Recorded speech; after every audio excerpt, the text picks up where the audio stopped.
Welcome to the Real Film Nerds Podcast. Hello, movie fans, lovers, and haters of podcasts, and welcome to the Real Film Nerds Podcast.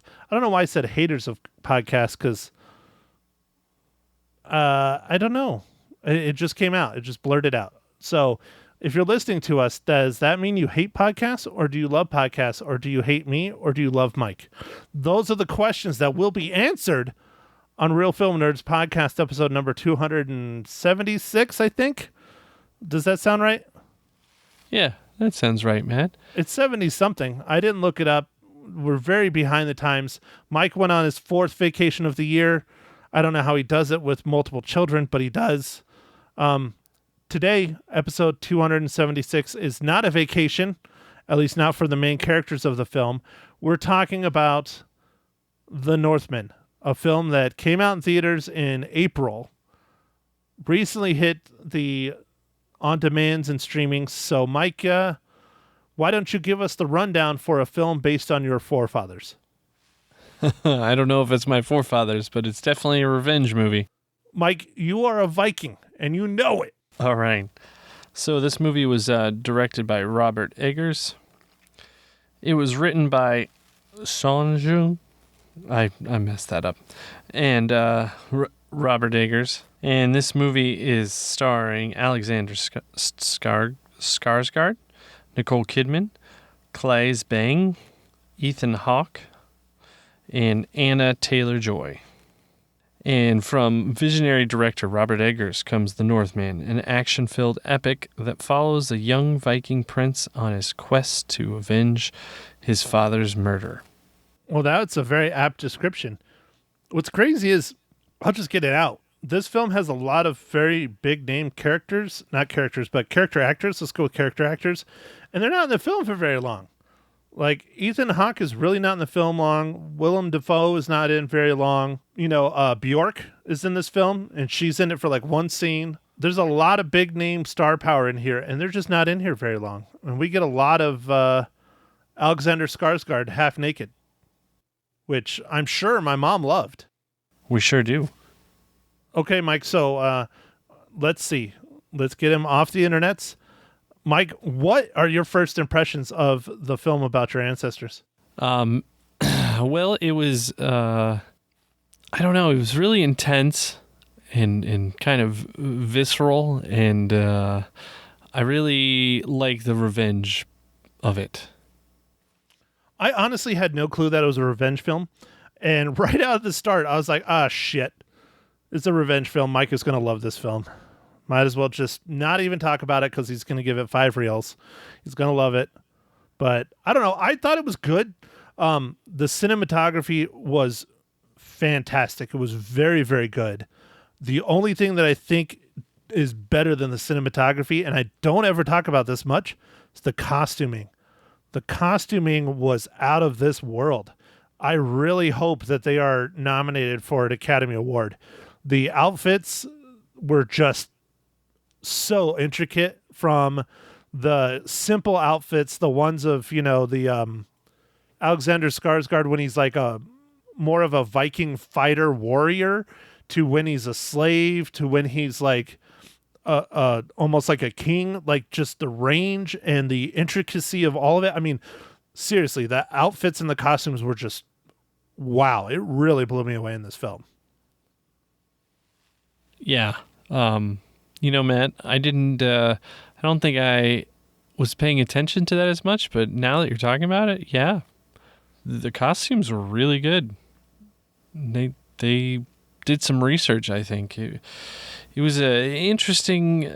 I mean, I don't think I knew exactly what the movie was about. I think I just saw kind of previews, and it just seemed like it was some kind of fighting movie, but it was actually different than that, and it was more of revenge, but kind of a slow burn of like getting there. It kind of reminded me of like the Count of Monte Cristo kind of thing. That's one of my complaints, is how slow the film was. But yeah, to get back on the topic of the costuming, I rarely pay attention to costuming. I mean, I pay attention. I'm watching the film, but this one just, I mean, it was really good, just really good. I just had to point it out. On top of the cinematography was fantastic. The acting, I think, was very, very good, at least from our main characters, Nicole Kidman, Alexander Skarsgård. I think it's, how do you pronounce it? Khalees Bang. He plays the brother, and then Anaya Taylor Joy. She always does a fantastic job. I don't know if you ever saw that show on Netflix about the chess player, the female chess player in the 50s. She was very, very, very good in that. So I anticipated a really good performance out of her in this, and we got it. Just honestly, all around, this is the only complaint I have about this film. But it's a big one, for me, is the story. It just dragged. The story was good. It was real good, but it just was a slog. Yeah, I mean, it was slow at times, but I feel like sometimes it helped build some of the intensity of what was going on, and without getting into too many spoilers, some of the different transitions that happen in the movie. Yeah, well, and that's where we got to go soon because it's hard to discuss without the spoilers. I'll say this before we start jumping into it. There's dreamlike states and sequences in this film that kind of meld and blend in with the story. And I know that's kind of intentional, but sometimes it's kind of confusing unless they're really out there. And then stuff you would think, again, we'll get into it in the spoilers, you think is going to be really zany and out there and crazy, and it's not. It's more normal. You know which parts I'm talking about there, Mike? Yeah. Oh yeah, man. Okay. It's yes. Yeah, it's weird, and I know that's how they told the story, and I don't have an issue with it. I liked it. I thought it was a unique way of telling the story, but I can see why this didn't do good at the box office, because unless you're really, really, really paying attention for the 2.5 hours that this film is, you're going to miss little stuff like that. You'll be like, what? That doesn't make sense. Well, the reason why it doesn't make sense is because he's dreaming. Like, he's awake, but he's still dreaming. Yeah. So, okay, Mike, go ahead. Start your favorite section of the podcast. All right, Matt. I'm going to ask you, what are you drinking? I think I know, Matt. Aren't you drinking a High Life because of the thing that happened at work?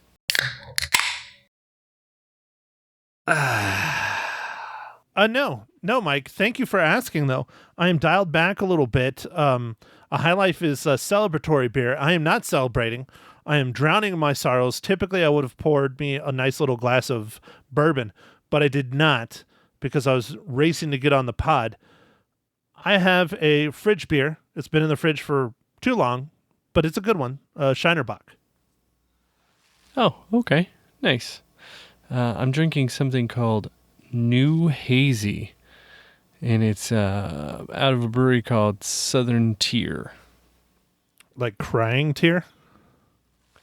No, not crying tear. Well, then what tier? Tier. Tier. Uh-huh. And I asked you to spell. Can you believe that? The first time I've ever asked you to spell on the podcast. God damn it. I got to watch myself, Mike. I forget you don't know how to do that. Yeah, and of course, this is an IPA. This is a New Hazy IPA. Yeah, of course it's the IPA. I mean, you don't even need to say anymore. You can be like, yeah, I'm drinking water. It's IPA water, but it's still water. Oh, yeah, that'd be a fun flavor.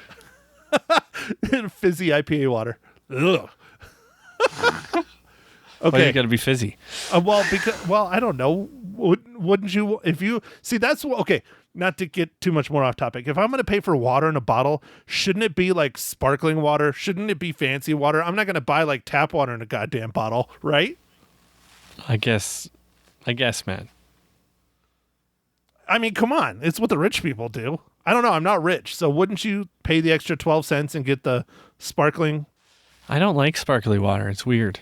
Okay. So the one I drink all the time, because I try not to drink soda because I love soda. It's the devil. But I drink too much of it as it is already, is the flavored sparkling water. It tastes like fruit stuff. like strawberry and cherry and, you know. Oh, well, I guess if it's flavored, it's Yeah. kind of more towards soda. And when it's fizzy, it tastes like soda, but it doesn't taste like soda. It tastes like the fruity cocktail it is. It goes great with vodka, by the way, for those of you taking notes. Wonderful for vodka, but it simulates more of like drinking like a soda, like subconsciously, because it's bubbly. Oh, all right, that's fine. Okay, well, I'll get back on topic because I know, Mike, you're clamoring. I can see your beads of sweat starting to fill your forehead. Mike, what is this week's incredible dad joke? I got dad jokes. I don't think they understand, though. Gotta think I'm funny. Other people never laugh, though. Dad jokes. All right, Matt, you're going to love this one. Why was the math book so sad? Why was the math book so sad? Because it was obtuse? It had a lot of problems. Yes, it does. I concur. Mike, I concur. That's good. That's good. Okay. That means it is now time for the bread and butter of the Real Film Nerds podcast. You know, all of it kind of is becoming that. What are you drinking? Dad jokes. Now, Marvel Cinematic Universe. I mean, that's kind of like our thing. Like, we do it about halfway through the pod.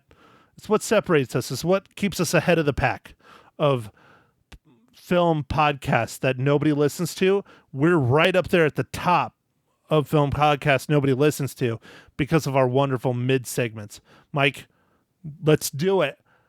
How does the Northman relate to the Marvel Cinematic Universe?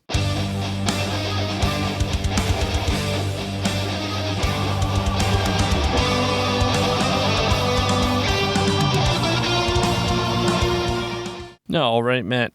So it appears this movie was probably filmed in Europe, which sometimes makes it more difficult to find the MCU stuff.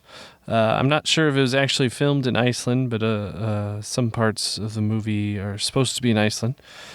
And anyway, who I found was one of the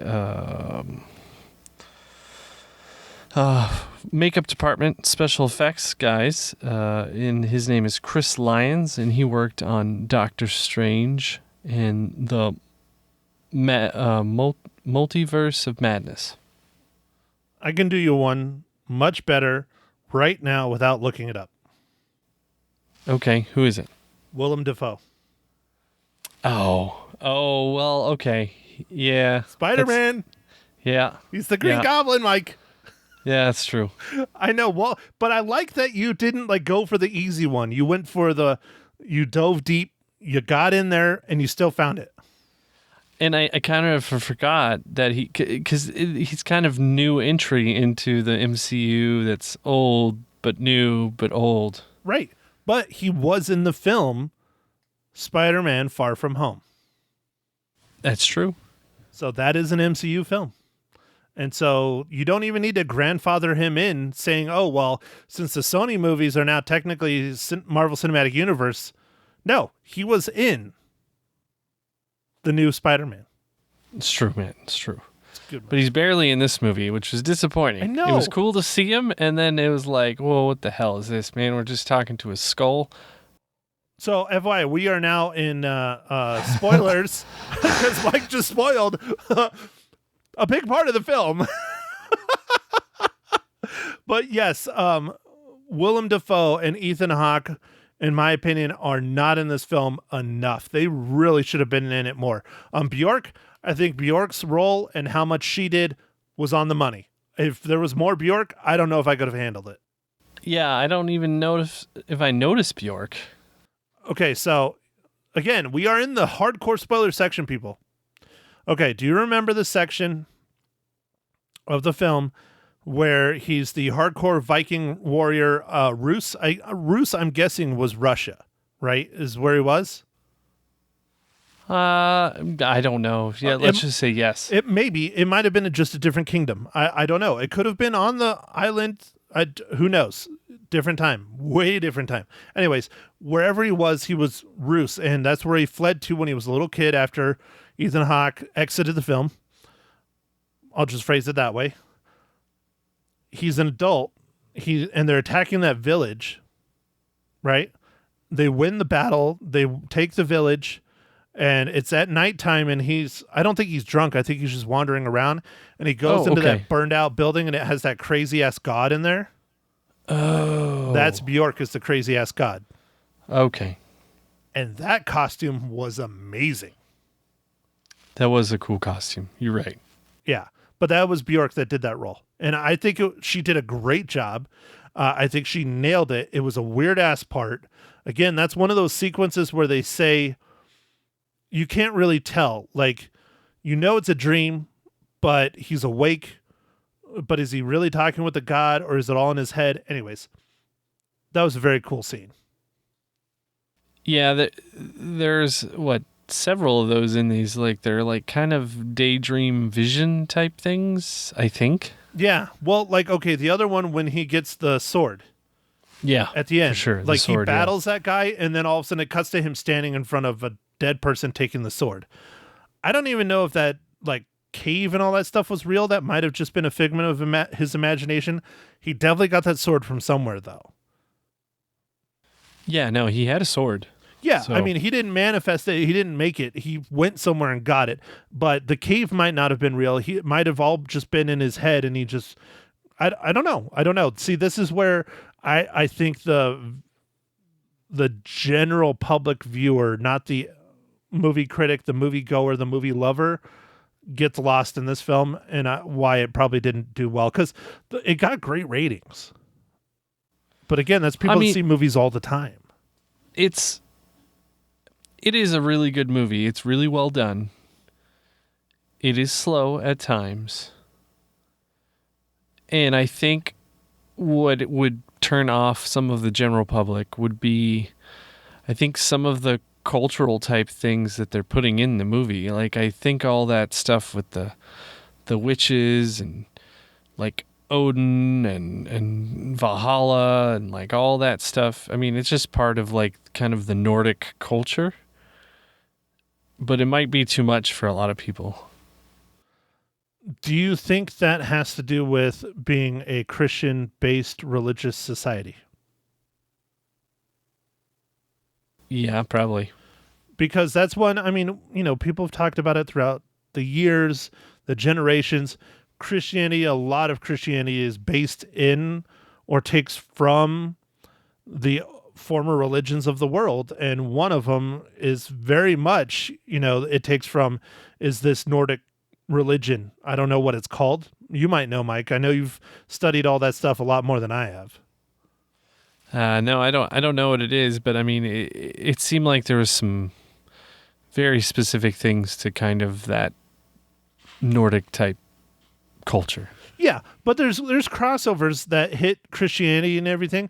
So basically, I guess what I'm trying to say is just because it's not as easily understandable in our Christianity-based American culture today, I know where you can practice whatever you want in our country. That's great, but what our founding fathers were, and it is what it is. They did it to our country. Whatever. Anyways, not to talk about religion too much, get going on that. But like, we know who Thor is. Not the MCU character, the Nordic god.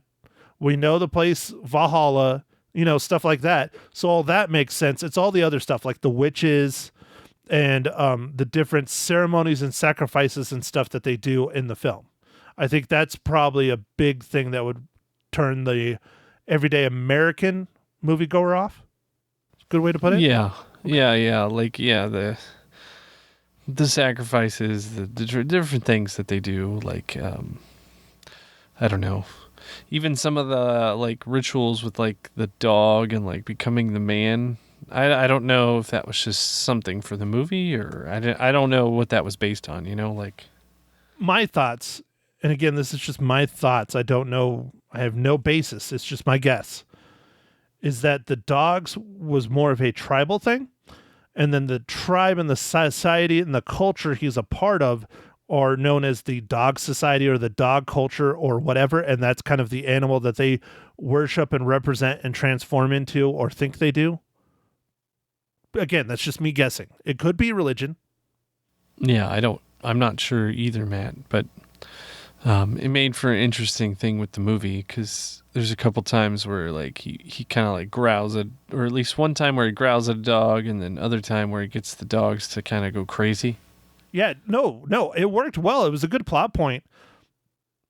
Not a big plot point, but it was a small one that was weaved in that had a hell of a consequence at the end of the film, which was fun. Yeah. I don't know. It was brutal at sometimes. The movie, like I don't know. It was. I didn't know what I was getting with this movie, and it was like, whoa. Yeah, I don't know. Just certain real intense. Just seemed very intense most of the time because our main character is like, just. He's like hell-bent on revenge, and like that's all he's been thinking about for like his entire life. Like literally, yeah, from probably 10 years old on. For 18 years, 20 years maybe, that's all he's been thinking about is revenge. So yeah, it was intense. And that's why I'm probably giving it a higher rating than I should be. But again, it's almost a complete package except for how just droll a lot of it is. But when there's intensity in the film, when there's action in it, it's very good. Very good. So, okay, let me go ahead and talk about one part that I alluded to earlier in the pod. So the part where she slips the hallucinogenic mushrooms into the stew. It's interesting because we're talking about all the other parts where there's, the main character seeing stuff and interacting with these gods and acting like a dog and doing all this stuff. And then they choose that when the whole bodyguards, security, army, militia, I don't know, the people protecting this guy's compound or whatever land, they're all tripping hard on mushrooms. I mean, not like a little bit, like tripping hard, and they're all tripping really bad. It chose not to show us anything they're seeing. They chose to just show them acting crazy and scared and all that, which was interesting because it was completely opposite of everything else in the film where they're showing us the visions. Yeah. We saw some of the consequences. I think one dude was like stabbing himself. It was weird. Yeah. Yep. There's a dude stabbing himself. There's one guy didn't a guy throw himself in the fire too or something?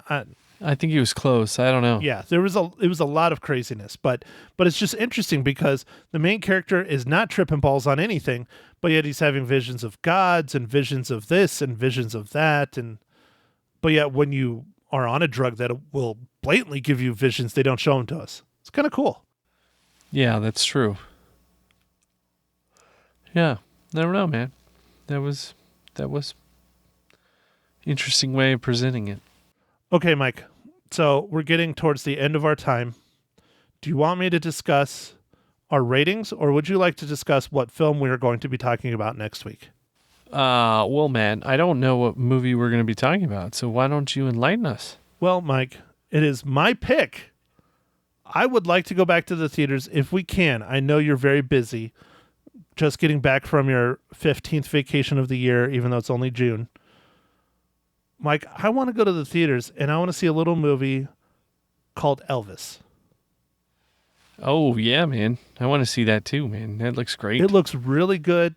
It stars Tom Hanks, Austin Butler, who I think is a relatively unknown. He's not completely unknown. He's been in a handful of films. Like he's been in The Dead Don't Die, and he was in Once Upon a Time in Hollywood, but he's not a main star. And to throw the weight of playing Elvis on his shoulders, the trailers look wonderful. They really do. They look really, really good. And Tom Hanks, his character acting to a max. I think this is going to be a great film if we can get to it in the theaters. And if not, we'll let you know here on the Real Film Nerds podcast so you don't go waste your money watching it and you can wait until it streams. Yeah. I think I can get to this, man. Okay, all right, let's do it. So for next week's podcast, we're going to go to the theaters and watch Elvis. If not, I have a Hulu film I want to watch, but it might be a little risque. I know it is for Ma Henshaw. So, all right, speaking of Ma Henshaw, there is no radio for the next 3 to 4 weeks because my radio host that I do my show with every Monday is gone on an extendo vacation, I guess is a nice way to put it. One of her kids is getting married, and so she's gone and doing that and planning it and setting it up and doing all this stuff, and so she's just gone. So good for her. Congratulations. But I did call Ma Henshaw just to get her rating. Mike, would you like to hear my mom's rating first on the Northman? Sure, Matt, I would. So Ma Henshaw, everybody loves Ma Henshaw, especially me. Even Mike. Mike even calls her Ma. Right, Mike? Yeah, I do. So Ma Henshaw rates The Northman 3 cookies out of 5. And yes, she does cookies. She doesn't do reels. She loves her sweets, is what it is. Mike? That's okay. Your turn. How many reels, Mike? I'm going to give this one 3.5, Matt. Son of Reels. a bitch, Mike. Son of a bitch. I also give it 3.5 reels. Really? Really. Was going to give it 3, but seriously, 2 of those elements of this film just really blew me away. I think if the story wasn't as draggy, I probably would have given it a 4 or a 4.5. But that story, we talk about it all the time. I hate to repeat myself, but we do it. It's just, for me and you, and I think for most moviegoers, not critics, but goers, that the story is always number one. Yeah, Matt. It is the story that makes the whole thing come together. So, well, all right, Mike. I think that brings us to a close for Real Film Nerds, episode number 276. At least that's what I hope it is. It might be 77, but I think it's 76. Mike, go ahead. Why don't you do your talented Mike thing? All right, Matt. Real quick before I let everyone go, I just wanted to say I did look real quick, and this movie is filmed a lot in Iceland, so that was cool. Did you identify where in Iceland, Mike? Because you've been there, haven't you?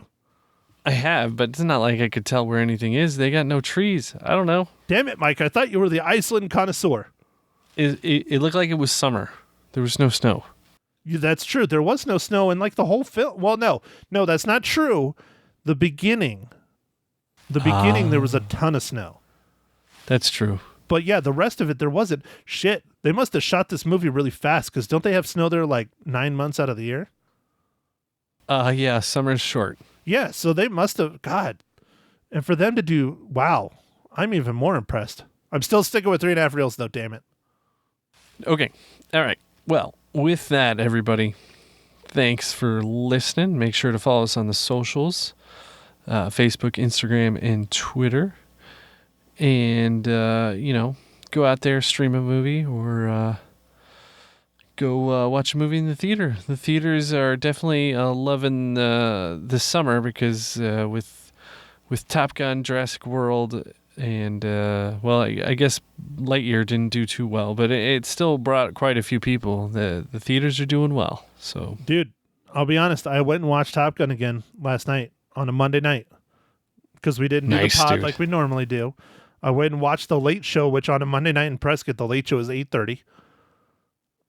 There was at least 50 people in there, and that film has been out for a while. It's still doing gangbusters, and it's still just as good the second time.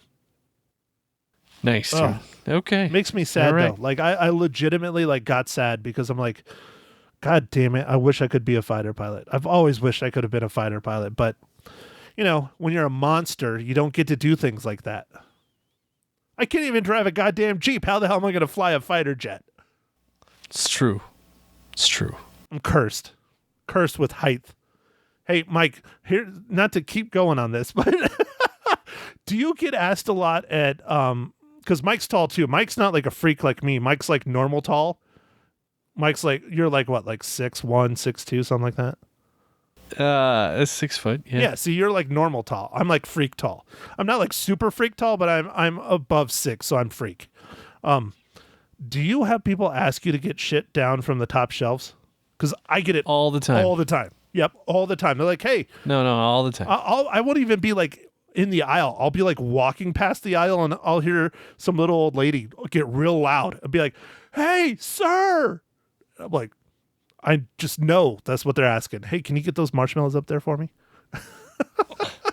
Yeah. No, I get asked a lot.